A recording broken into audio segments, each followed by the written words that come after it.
So what y'all have detailed to me is called Cooperative Economics. Oh, yeah. And Cooperative Economics has been the kryptonite of our culture for generations. Mm-hmm. Thank you, PTSD, post-traumatic slave disorder.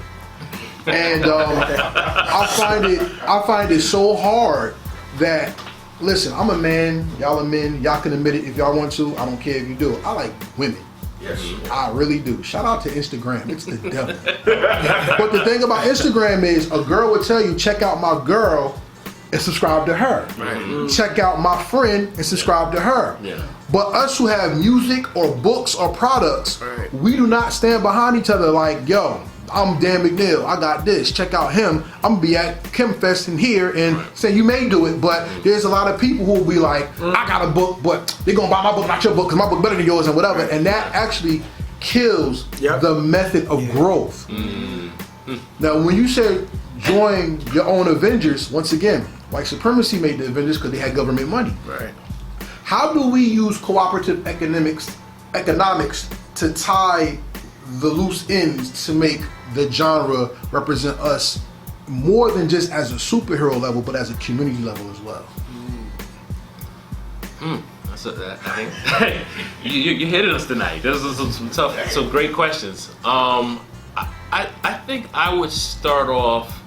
I mean, at the basis of what cooperative economics is the sharing of resources with one another to build each individual or each group on a level playing field. Mm-hmm. And I'm gonna embarrass our gracious host Joe tonight in terms of the store that we're in tonight and use that as an example.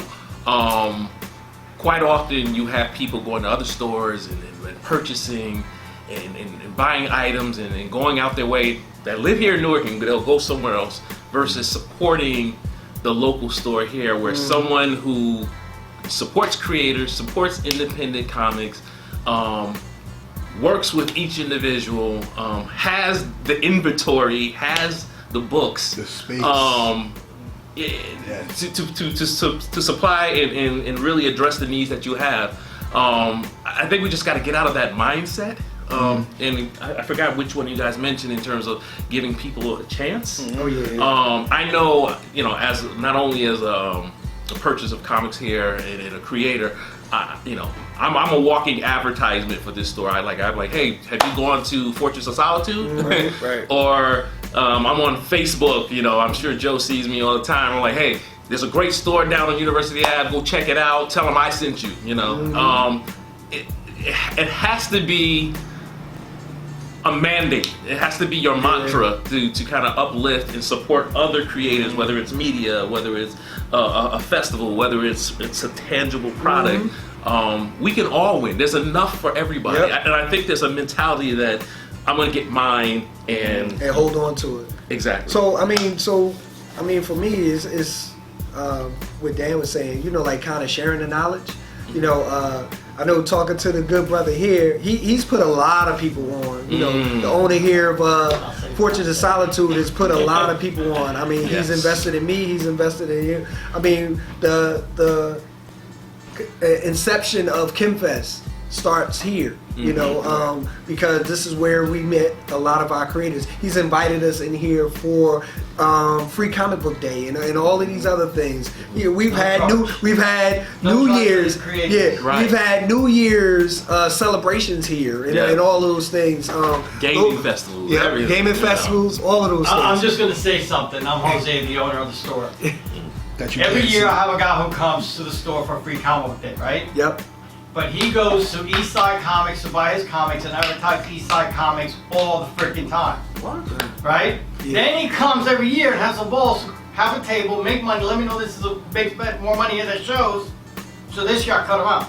If you don't support me, I can't support you. Yeah. That's gotta stop. My business model is gonna go. I don't run this as a business, but I'm gonna have to start. And if you're gonna support me, I'm gonna support you. If you can't support me, if you're gonna let me hold your books and then go somewhere else and buy books and not buy books for me, I'm gonna have to stop holding your books. Yeah, that don't even make any sense, man. I mean, it sucks because we try to be good, but can't be too good. Right. Yeah. Exactly. No, definitely. But I mean, you know, just sharing the resources, definitely.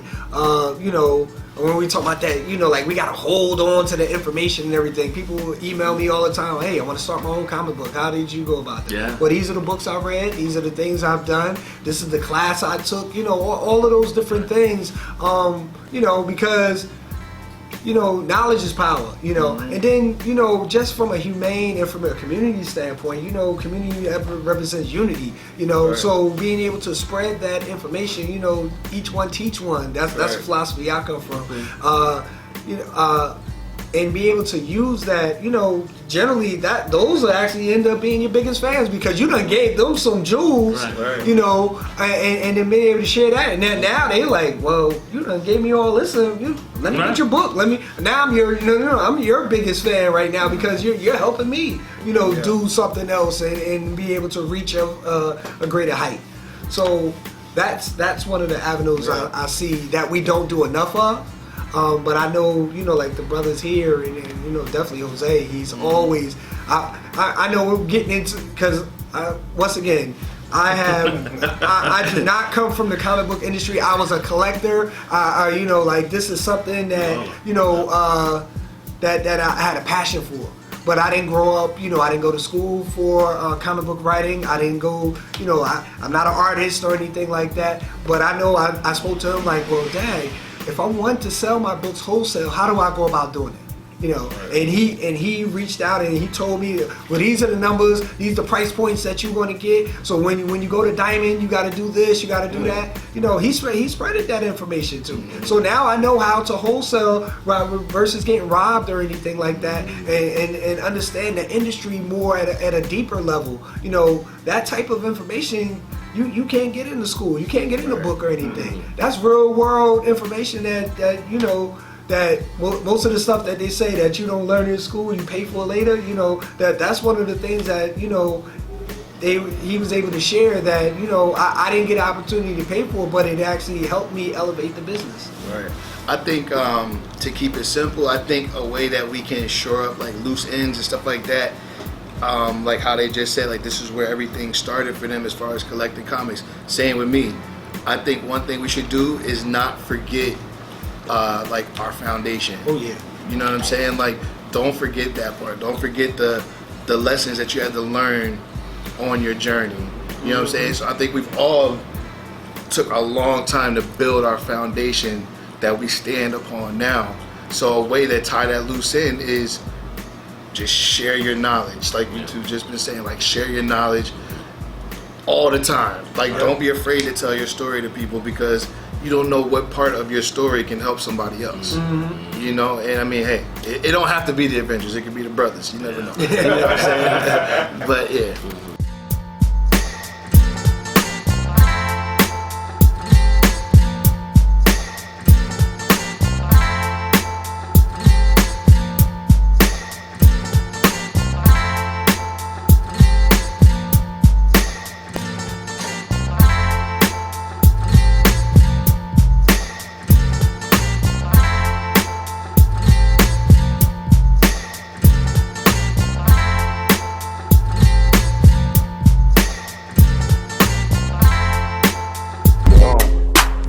Real hip hop.